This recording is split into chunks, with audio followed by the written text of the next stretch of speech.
Dans cette liste de lecture, je passe en revue les trucs qui agacent profondément dans nos interactions sociales. Vous savez, ces manies que certains ont, verbales ou non, et qui peuvent conduire à terme à ce qu'on ne les fréquente plus à cause de cela, justement.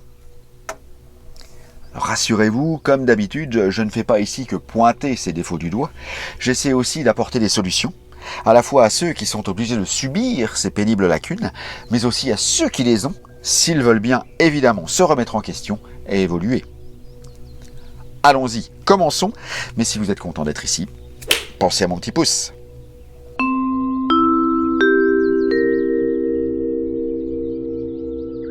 Communiquer est tout un art. Ça suppose un flux bidirectionnel simultané, le full duplex, comme on dit outre-Manche.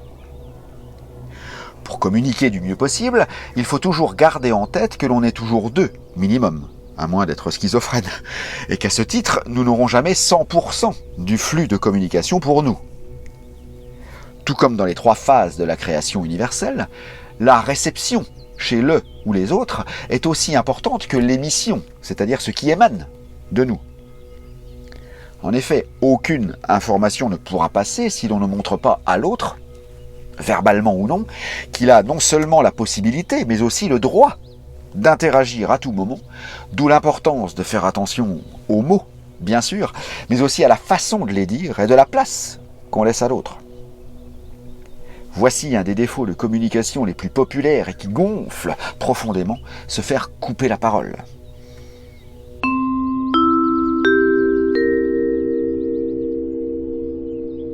Cette manie qu'ont certains de couper la parole est excessivement agaçante, pour ne pas dire humiliante, n'est-ce pas?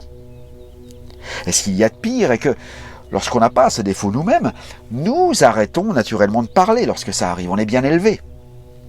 C'est-à-dire que la personne qui vous coupe la parole, si tout le monde s'arrête, se sentira de plus en plus importante, et à terme n'aura plus aucune retenue et le fera systématiquement.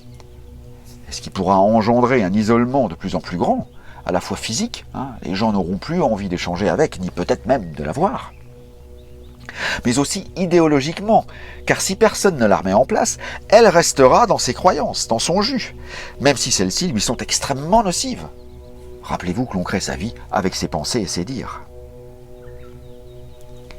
C'est devenu malheureusement le lot commun de tous les journalistes en France. Ce qui fait que regarder n'importe quelle interview à la télé française m'est désormais devenu insupportable. Et c'est systématique maintenant. Toute interview est forcément jonchée de ces mufleries. Et je trouve cette nouvelle mode gerbante. On semble avoir franchi le point de non-retour dans la course à l'irrespect, là. Alors que faire quand on vous coupe la parole? Eh bien, plusieurs choses. La première, si votre interlocuteur est relativement intelligent, est de ne pas vous arrêter, de continuer votre phrase comme s'il n'était pas intervenu et d'aller jusqu'au bout contre ses vents et marées.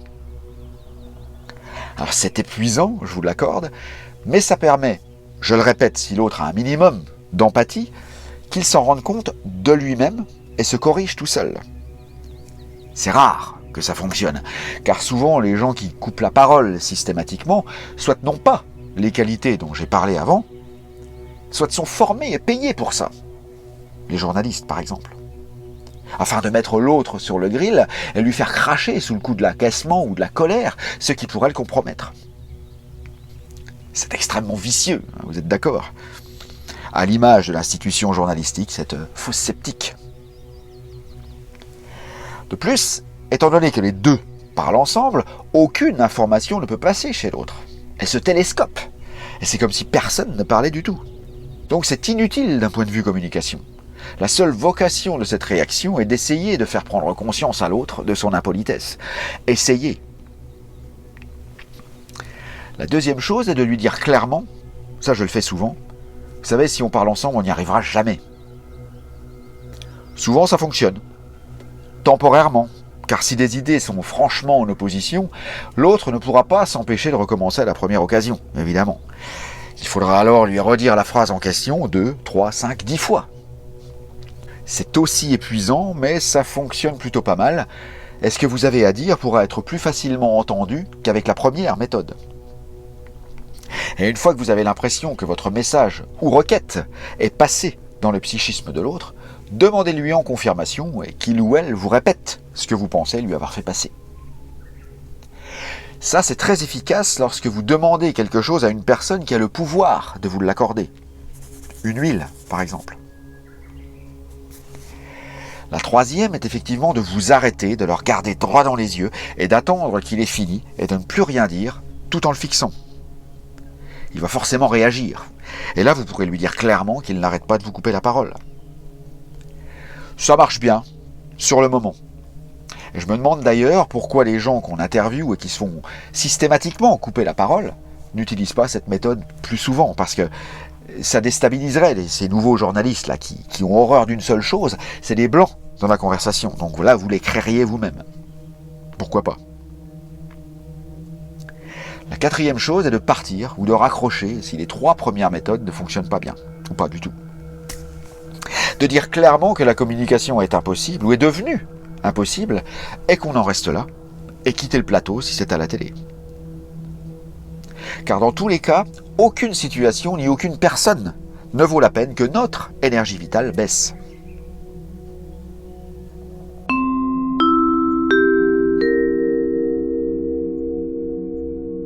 Une personne qui coupe la parole systématiquement est une personne qui ne vous écoute pas vraiment, ou bien qui se moque de ce que vous avez à dire, ou qui est payé pour le faire exprès.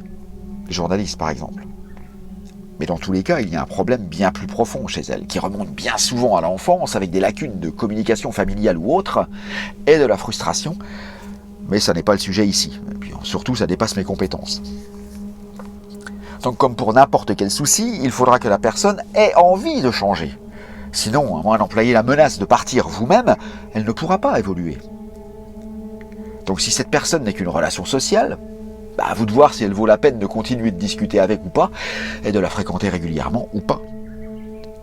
Après, si c'est quelqu'un que vous devez supporter, soit au travail, soit familialement, à vous de décider également ce que vous pouvez faire de la situation, grâce entre autres aux astuces que je vous ai données un peu avant.